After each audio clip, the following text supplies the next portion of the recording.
A Children's Book About Being Messy by Joy Berry. Help Me Be Good.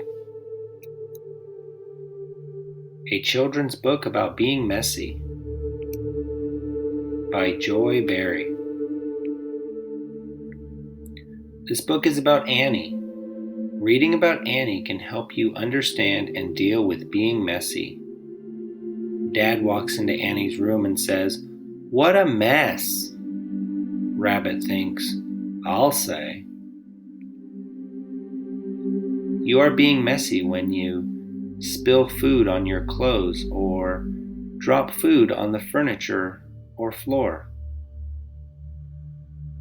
Mom looks at Annie and says, "You're making a mess with your food." Annie says, "Huh?" Rabbit thinks, spilling food on your pet is being messy. You are being messy when you walk into clean areas with dirty feet, touch furniture or walls with dirty hands, or sit on furniture while wearing dirty clothes. Dad walks into the living room where Annie's sitting on the couch all dirty and says, "You're making a mess by getting dirt all over everything." Rabbit thinks, "You should see the floor." You are being messy when you do not put your trash and garbage in appropriate containers. Annie litters by throwing her trash on the floor. Her friend says, "You're making a mess." You are being messy when you do not put things away after you use them, do not put things where they belong, or do not put things away neatly. Mom walks into Annie's room and says, "It's hard to find things when you're messy." Annie says, "Oop." You are being messy when you are careless with things such as crayons, paints, pens, clay, or glue. You are being messy when you get things on your clothes or your surroundings. Annie says, "Can you guess what I'm making?"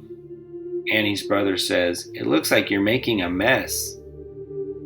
Rabbit thinks, "Yeah, that would have been my guess." A mess can be displeasing. Most people enjoy cleanliness, order, and beauty. A mess is not clean. It is not orderly. It is not beautiful. A mess does not make people happy. It usually makes them unhappy. Annie says, "I don't like the mess I made." Annie's parents and brother say, "We don't like it either." Rabbit thinks, "Me neither." A mess can be frustrating. People might become upset if they cannot find what they are looking for because it is hidden by clutter or it is not where it belongs. Annie says, "I can't find my other shoe." Dad says, "No one could find anything in this mess." Mom says, "You should have put your shoes in the closet where they belong." Rabbit thinks, "It is so crowded in here, I have to go outside to change." A mess can be destructive. Your clothes and surroundings can be ruined by messy stains. Things are left out can be damaged accidentally. Things that are not put away carefully can be ruined. Annie's mom says, "You spilled paint on the tablecloth."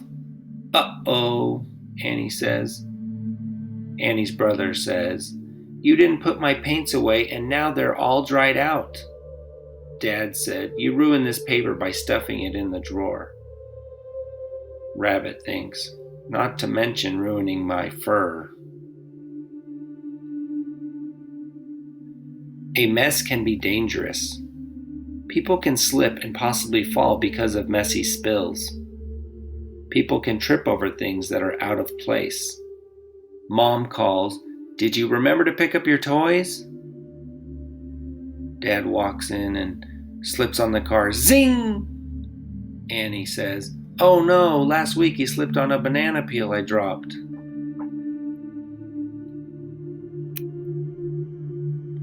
Messes can be displeasing, frustrating, destructive, and dangerous.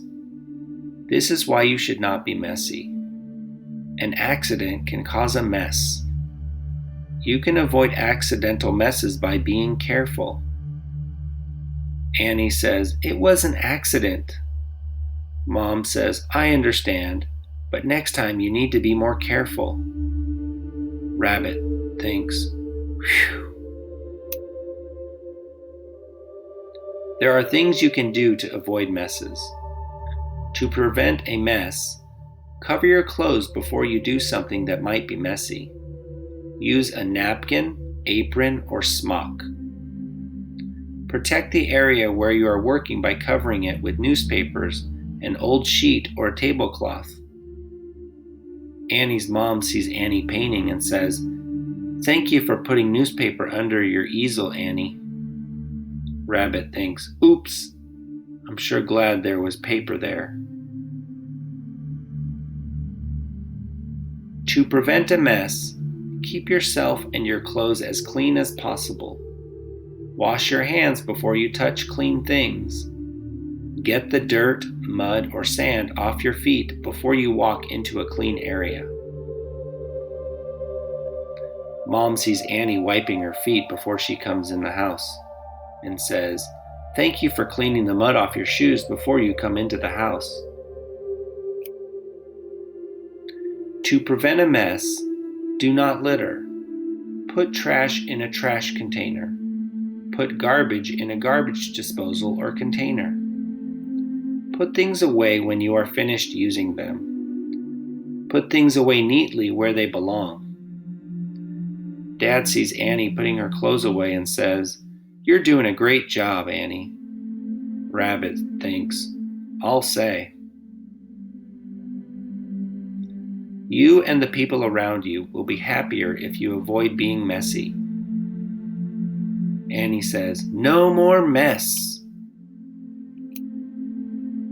The end. A note to parents about being messy. Being neat, clean, and orderly is not merely a matter of aesthetics. It is a waste of time to look for something that has been misplaced. It is frustrating to be unable to use something that cannot be found. Dirty items seldom work as well as they do when they are clean. Therefore, while being messy might seem more convenient at the outset, it is not more convenient over the long haul. The purpose of this book is to teach children the importance of not being messy. It also teaches children specific ways to be neat, clean, and orderly. Reading and discussing this book with your child can help him or her avoid or prevent messes that can be displeasing, frustrating, destructive, or dangerous. People are more likely to avoid making messes in an area that is clean and orderly. Therefore, the most effective thing you can do to help your child overcome messy tendencies is to create or select a clean, well-ordered environment for him or her. You also need to encourage your child to maintain his or her environment on a continual basis so it will not become too overwhelmingly to deal with. Thank you.